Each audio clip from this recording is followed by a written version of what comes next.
coisas mais. E hoje eu quero falar sobre trazer à memória coragem. Eu quero trazer à memória coragem. Eu quero trazer à memória coragem. Para isso eu quero ler com você um trecho da palavra de Deus que está na primeira carta de Samuel, no capítulo de número 14. Primeira carta de Samuel, capítulo de número 14, do versículo 1 ao versículo de número 6. 1 Samuel 14, de 1 a 6, diz assim: Certo dia, Jonatas, filho de Saul, disse a seu jovem escudeiro: Vamos ao destacamento filisteu do outro lado. Ele, porém, não contou isso a seu pai. Saul estava sentado debaixo de uma romanceira na fronteira de Gibeá, em Migron. Com ele estavam uns 600 soldados, entre os quais Aías, que levava o colete sacerdotal. Ele era filho de Aitube, irmão de Icabode, filho de Finéias e neto de Eli, o sacerdote do Senhor em Siló, e ninguém sabia que Jonatas havia saído. Em cada lado do desfiladeiro que Jonatas pretendia atravessar para chegar ao destacamento filisteu, havia um penhasco íngreme. Um se chamava Bozés e o outro Sené. Havia um penhasco ao norte, na direção de Micmas, e outro ao sul, na direção de Geba.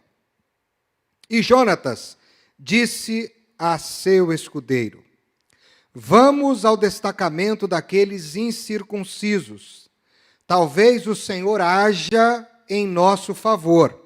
Agora eu quero que você guarde essa expressão, que é o coração daquilo que nós vamos abordar nesta noite. Pois nada pode impedir o Senhor. Pois nada pode impedir o Senhor de salvar, seja com muitos, seja com poucos. Pois nada pode impedir o Senhor de salvar, seja com muitos, seja com poucos. Muito bem, vamos orar mais uma vez. Pai, aqui está a tua palavra, aqui está a tua igreja, aqui está o teu servo, e nós te pedimos pela graça, pela misericórdia, do poder do teu Espírito Santo, revelação e graça através daquilo que nós vamos conversar nesta noite, no nome santo, poderoso de Jesus Cristo, nosso Senhor. Amém. Quero trazer à memória coragem. Quero trazer à memória coragem. É muito interessante a história de Saul.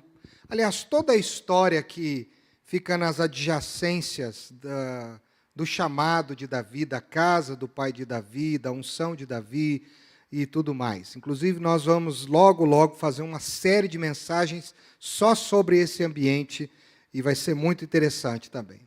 Mas eu estava lendo esse texto já faz umas 2 semanas que ele tem me acompanhado e achei muito apropriado falar sobre ele hoje.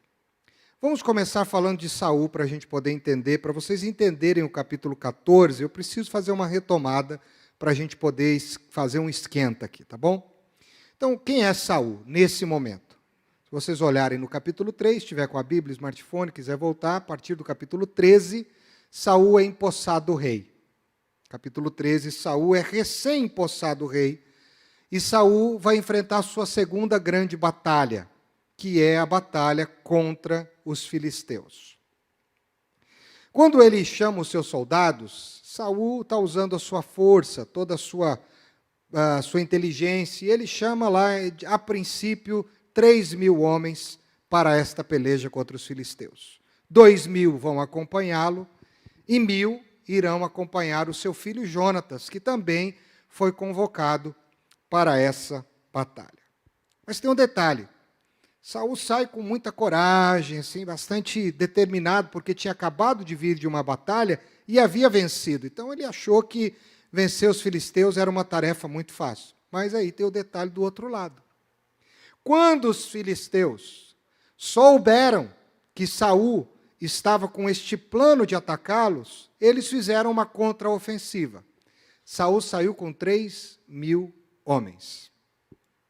E a contraofensiva dos filisteus é muito interessante, porque os filisteus eles começam a se organizar, e aí eles começam, o texto vai dizendo que eles vão pegando os seus cavalos, seus carros, mas aproximadamente havia cerca de 30.000 homens contra o exército de Saul de 3.000. Então era 10 vezes maior o exército dos filisteus quanto de Saul. E é interessante, olha só, como o Samuel vai descrever que era visto esse exército dos filisteus na contraofensiva contra os filhos de Deus liderados por Saul. Capítulo 13, versículo 5. Olha só, que interessante. Os filisteus reuniram-se para lutar contra Israel. Até aqui você está me acompanhando. Com 3.000 carros de guerra, 6.000 condutores de carros e tantos soldados, olha como é descrito aqui, quanto a areia da praia. Então veja bem, Saul sai todo cheio de coragem, todo achando que ele é o bom, ele é o reizão, ele vai lutar. Com 3.000 homens, ele acha que ele está abafando. Os filisteus fazem uma contraofensiva. E eles se organizam e organizam o exército, que é descrito no meio de tudo isso, que quando você olhava para aqueles soldados do exército inimigo, eles eram vistos como a areia da praia. Então era muita gente, vocês concordam? Perto de um exército, eles estavam num número muito, muito maior. Então, quando o povo, os soldados, viram isso, olha o versículo 6. Olha o que começa a acontecer.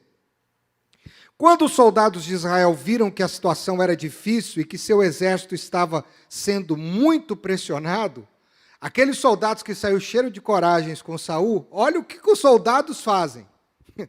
Esconderam-se em cavernas, em buracos, entre rochas e poços e cisternas. Olha só a situação dos soldados, mas fica pior. Versículo 7, que aí a coisa aumenta para o povo. Alguns hebreus atravessaram o Jordão para chegar à terra de Gade e de Gileade. Saul ficou escondido em Gilgal, porque na verdade é o que ele estava fazendo. E os soldados que estavam com Saul, esses que foram para os buracos, que foram para as fendas das montanhas, olha como é que eles estavam. Eles tremiam do quê? De medo. Então, aquela coragem inicial, diante da contraofensiva e daquele exército aparentemente invencível, gerou no coração dos soldados de Saul este sentimento. Vamos fugir, vamos se enfiar em qualquer buraco, vamos se esconder. E olha, e o medo era tanto que eles tremiam e tremiam. Você está comigo ou não? Então, o que Saul decide fazer? Saul tinha uma palavra e ele decide esperar, então, para ver como é que vai ser, mas estão todo mundo com medo. E acontece de que Saul, no 7º dia, que era um dia importante, eu já vou falar sobre isso, ele decide ter uma atitude bastante reprovável. Vamos ver o que Saul tinha que fazer para essa peleja, para ele vencer durante 7 dias. Capítulo 10, versículo 8. Você está comigo? Está me acompanhando?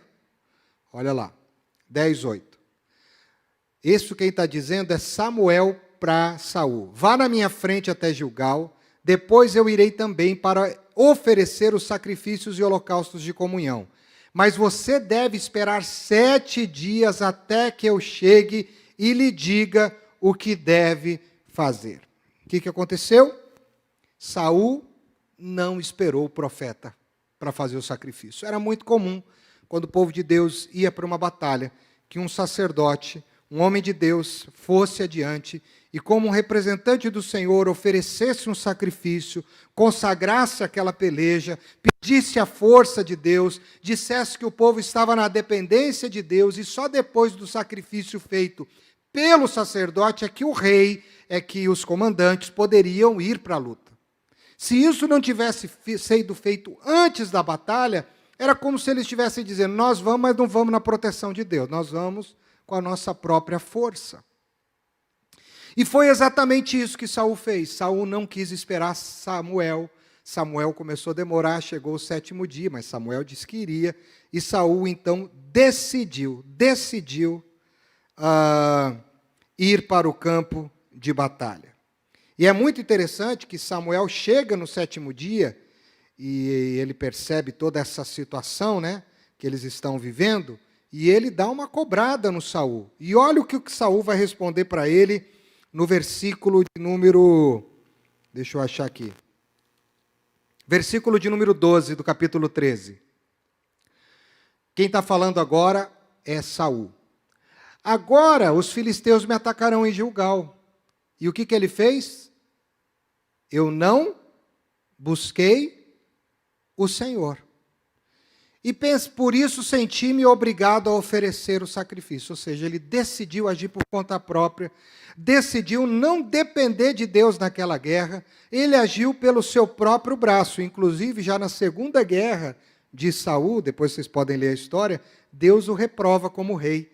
E Samuel logo em seguida vai dizer que Deus já estava ungindo um outro rei, porque Saul havia sido reprovado. Então o que Saul está dizendo? Eu não busquei ao Senhor, eu tenho uma luta, eu tenho uma dificuldade, eu tenho um inimigo, mas eu decidi não esperar em Deus. Eu decidi não consagrar as minhas batalhas diante de Deus. Eu decidi agir por conta própria. E aí vem o inimigo grandão, cheio de violência, com vontade de destruir, fez o quê? O povo que não está dependendo de Deus, está dependendo de si, olha para os seus recursos e diz, agora nós estamos perdidos. E isso me ensina, em primeiro lugar, que toda batalha, a coragem que a gente precisa ter, ela precisa estar fundamentada não nas nossas armas, não na nossa própria força, não no nosso histórico. A nossa coragem deve estar fundamentada neste Deus que vai à frente e nos ajuda diante dos nossos inimigos. Agir por conta própria é uma insanidade. E foi exatamente isso que Saul tentou fazer. Disse, eu não busquei o Senhor. Mas aí teve o pior. Daqueles 3.000 homens, muitos fugiram. E ele agora ficou com um exército muito menor, porque grande parte dos seus soldados desertaram no campo de batalha. E se você olhar o versículo de número 15 do capítulo 13, vai dizer que eles ficaram com um número de 600 soldados. Então, se já estava difícil, ficou ainda pior. E aí vem o capítulo 14.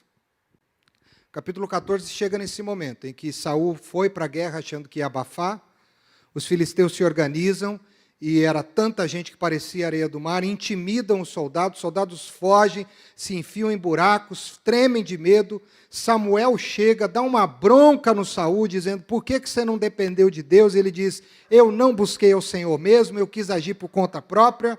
E aí, daquele grande exército, ficaram só 600 homens, e o texto diz que Saul estava debaixo de um pé de romã escondido. Romanzeiro, ele está debaixo de um pé de romã. Não sei se um pé de romã é um lugar para você se esconder, mas ele estava lá, escondido debaixo de um pé de romã. Totalmente à mercê dos seus adversários. Mas aí tem uma outra pessoa na batalha, não era só Saul. Tinha o seu filho, Jonatas. E aí Jonatas, percebendo a situação, ele disse assim, eu não posso fazer a mesma coisa que meu pai. Meu pai saiu para a batalha, mas ele não quis depender de Deus. Meu pai saiu para a batalha confiando na sua própria força. Aí veio a contra-investida do inimigo e mostrou-se muito maior do que a gente. Se a gente for para a batalha, nós vamos morrer, não vai dar em nada. Então, Jonatas decide fazer o oposto do seu pai. Está comigo? Aí vem o capítulo 14. Ele decidiu confiar nos métodos de Deus. Por isso vem o versículo de número 6. Versículo de número 6 do capítulo 14 diz exatamente isso. Nada pode impedir o Senhor de salvar, seja com muitos ou com poucos. Ou seja, se Deus estiver com a gente, ninguém vai impedir. Não importa se o exército deles é como a areia da praia, e a gente aqui estamos só em pouquíssimos homens. Se Deus está conosco, eu não vou pensar no meu inimigo, eu vou pensar em quem está comigo. E se Deus está conosco, como a gente canta aqui, quem pode nos deter? Se Deus está conosco, não há o que temer. E Jonatas entendeu isso. Então, aqui vem uma segunda lição. Se eu não posso ir para enfrentar os meus inimigos, as minhas dificuldades, com as minhas próprias armas, porque às vezes as dificuldades ficam muito grandes e eu me sinto totalmente desprotegido, despreparado, amedrontado. A segunda lição que eu vou aprender aqui é que eu preciso aprender a, em cada batalha, em cada dificuldade, diante de cada inimigo, eu preciso confiar nos métodos de Deus. E eu tenho que trazer isso à memória, que nas minhas dificuldades, que diante dos meus inimigos, que diante das lutas que eu enfrento, por maiores que elas sejam, eu não posso agir pelo meu braço, eu preciso agir na dependência de Deus e confiar nos métodos de Deus. E vou dizer mais, quando eu leio esse versículo, e eu quero deixar isso para você, é que o Senhor Jesus precisa ser a razão para a sua coragem. O Senhor tem que ser a razão da nossa coragem. Sejam muitos ou poucos, eu tenho coragem, porque o Senhor é aquele que ninguém pode impedir. Muitas lutas a gente tem passado, meus queridos, muitas dificuldades, nós estamos passando por muitas crises. Eu disse isso esses dias, que a nossa vida é construída de lutas, desde o início nós estamos lutando. Desde a concepção, a nossa vida é um processo de luta. Desde a fecundação no útero da mulher, a vida é uma luta. A gestação é uma luta, o nascimento é uma luta, o crescimento é uma luta, o desenvolvimento é uma luta, para aprender a andar é uma luta, para aprender a falar é uma luta. A vida é construída de lutas, de lutas. E à medida que a gente vai ficando mais velho, as lutas vão ficando mais difíceis. À medida que a gente vai ficando mais velho, os inimigos vão ficando mais fortes. E à medida que as coisas caminham do jeito que estão caminhando, entregues ao pecado, a uma sociedade que está completamente alienada em muitos dos seus setores da vontade de Deus, os inimigos parecem ser invencíveis em todas as áreas. Na área da saúde, na área da família, na área das finanças, na área da mente. A batalha na mente é terrível, e os inimigos da mente, eles são gigantes, enormes.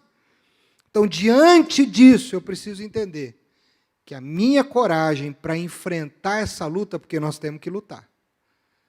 Deus não tira ninguém do campo de batalha. Deus nos encoraja a lutar, mas nos encoraja a lutar na dependência dEle, nos métodos dEle, e fazendo dele a razão da nossa coragem. Então eu tenho que aprender que o Senhor precisa ser a razão da minha coragem. Talvez eu e você estejamos nos sentindo nesses dias meio acovardados, meio covardes, diante da situação, a vontade é meio que sair correndo, ou entrar debaixo de uma coberta, ou entrar debaixo de uma cama, ou tentar se isolar. Isso significa que eu e você estamos usando os métodos nossos, confiando na nossa força e fazendo uma comparação com os nossos adversários e as nossas forças. Mas se Deus é a razão da minha coragem, não há o que temer. O que Jonatas está dizendo aqui é formidável. E eu consegui enxergar isso. Jonatas está dizendo o seguinte, que a fé diante das lutas, nunca é afetada pelas circunstâncias. Vou repetir. A fé diante das lutas nunca é afetada pelas circunstâncias. Ele diz, com Deus é tudo ou nada. Com Deus é tudo ou nada. Com poucos ou muitos, é com Deus que nós estamos. Então a fé não pode ser afetada pelas circunstâncias. E Jonatas entendeu isso, e Jonatas dependeu do Senhor na sua peleja. Essa é uma outra coisa que eu quero deixar para você nessa noite. Diante das suas lutas, eu tenho enfrentado muitas lutas. Diante dos seus adversários, diante dos inimigos que estão diante de você. Você tem dependido de Deus na sua peleja? Depender de Deus é diferente você pedir para Deus uma coisa para você lutar. Pedir para lutar é uma coisa, depender dele na luta é outra. Jonatas dependeu do Senhor. E a gente não vai vencer, querido, as batalhas da mente. as batalhas que nós estamos vivendo nestes dias e os outros dias que virão, porque eu acredito que nós vamos enfrentar muitas outras lutas, se a gente não se encorajar e entender que nesse campo de luta que nós temos que lutar, nós precisamos consagrar a Deus as nossas armas, nós precisamos confiar nos métodos de Deus, nós precisamos fazer do Senhor a razão da nossa coragem, nós precisamos entender que a nossa fé não pode ser afetada pelas circunstâncias e nós precisamos depender de Deus em todas as batalhas. Das mais simples às mais difíceis. Quem não estiver nas mãos do Senhor nesses dias não vai dar conta de lidar com o que a gente está passando. Vai ficar pelo meio do caminho. E no campo de batalha existem soldados corajosos. No campo de batalha existem soldados covardes. A covardia destes soldados que se enfiaram nas rochas, nos buracos, nas cisternas, foi suficiente para deter muitos soldados. E olhando aqui no comparativo, a covardia afastou mais gente do que ajudou. Ficaram só 600 de 3.000. Muitos fugiram. A incredulidade nos afasta do campo de batalha. Mas eu tenho aprendido uma coisa. Enquanto a incredulidade me afasta e me faz fugir dos meus inimigos, a minha fé me leva para o campo de batalha para enfrentá-los. Enquanto os meus medos querem me tirar do campo de batalha, e tem muita gente dizendo, Senhor, me ajuda, eu não quero ir para o campo de batalha.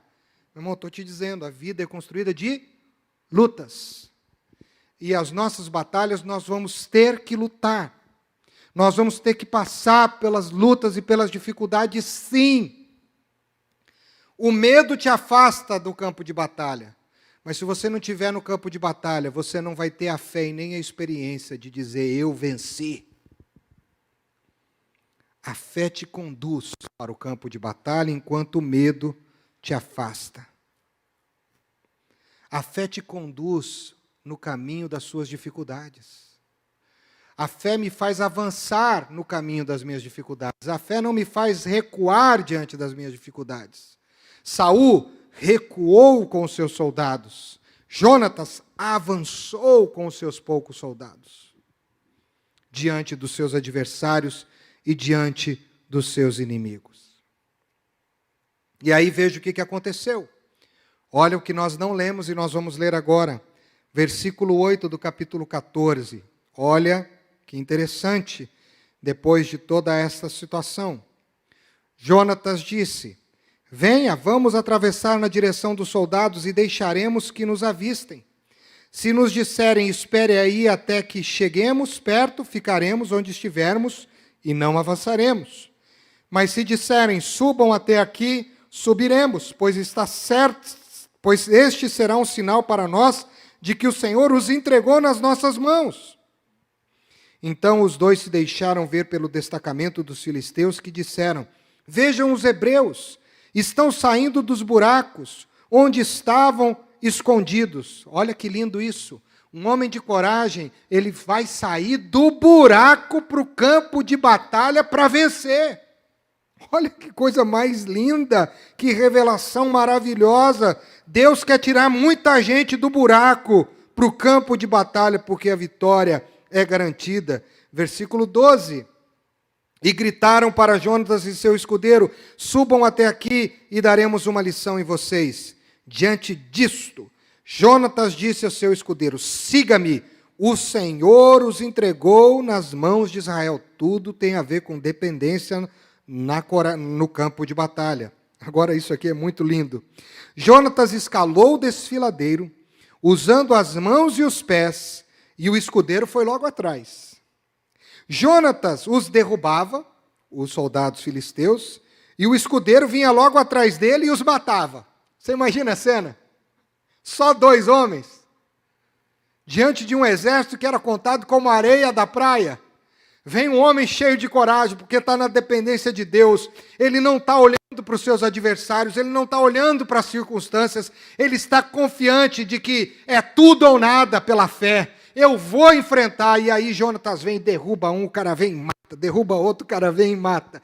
Foi essa é a cena, gente. Cena de filme aí, de série do Netflix e tudo mais, né? Mas vamos continuar. Vinha o escudeiro, versículo 13, logo atrás dele e os matara. Naquele primeiro ataque, Jonatas e seu escudeiro. Presta atenção aí. Presta atenção. Mataram 20.000 homens. Aliás, mataram cerca de 20 homens, não 20.000, também estou exagerando aqui, né? Mataram cerca de 20 homens numa pequena área de terra. Numa saída, numa investida, eles tiveram um alcance de resultado de 10-1. A proporcionalidade é muito grande. Esses homens dependeram de Deus. Jonatas disse por 2 vezes, o Senhor os entregará nas nossas mãos. Eu quero te dizer uma coisa, em nome de Jesus, diante das nossas lutas, diante dos nossos adversários, diante dos nossos inimigos, diante das nossas guerras. Vamos declarar? A dificuldade está grande, não fuja do campo da batalha, vá para ele, vá enfrentar. E declare, o Senhor vai entregar nossos inimigos nas nossas mãos. Ninguém pode impedir o Senhor, sejam poucos ou muitos. E olha o que aconteceu. Você está comigo? Quando Saul chegou e viu os soldados, o exército de Deus ficou morrendo de medo. Aliás, o exército de Saul, morrendo de medo. Agora veja o exército filisteu, só porque Jonatas e o escudeiro derrubaram só 20. Olha como ficou o resto do exército. Versículo de número 15. Olha que interessante.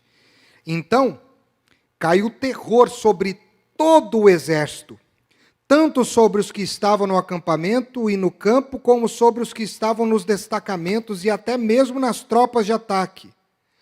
O chão tremeu e houve um pânico terrível. Deixa eu te dizer uma coisa, para um homem e mulher de fé, para um homem e uma mulher que depende de Deus e das armas de Deus, que consagra suas batalhas diante de Deus, que usa os métodos de Deus, que vive na dependência de Deus, que faz de Deus a razão da sua coragem, e ao invés de recuar no campo de batalha, avança. Sabe o que acontece com os seus inimigos, com os meus inimigos? Eles tremem diante de nós. Eu tenho aprendido que o inferno treme diante de um homem e de uma mulher que anda com Deus. Os meus inimigos tremem diante de mim quando eu estou na força do Senhor e não na minha força. Os meus inimigos tremem. Diz que eles tremeram de pânico. E aí vem o versículo de número 23. Assim, a peleja continuou, Saul veio, e aí eles foram, ainda num número muito menor, mas foram lutar. E olha o que aconteceu no versículo 23. Assim, o Senhor concedeu vitória a Israel naquele dia. Assim, o Senhor concedeu vitória a Israel naquele dia. Tenho que te deixar essa palavra. Eu quero trazer à memória coragem, porque o que me dá coragem é saber que Deus está agindo nas minhas batalhas. É confiar de que Ele vai me dar uma força sobrenatural para vencer as minhas guerras. Aliás, o Senhor é aquele que luta as nossas guerras. Eu sempre disse isso. E vou dizer novamente, se não disse aqui.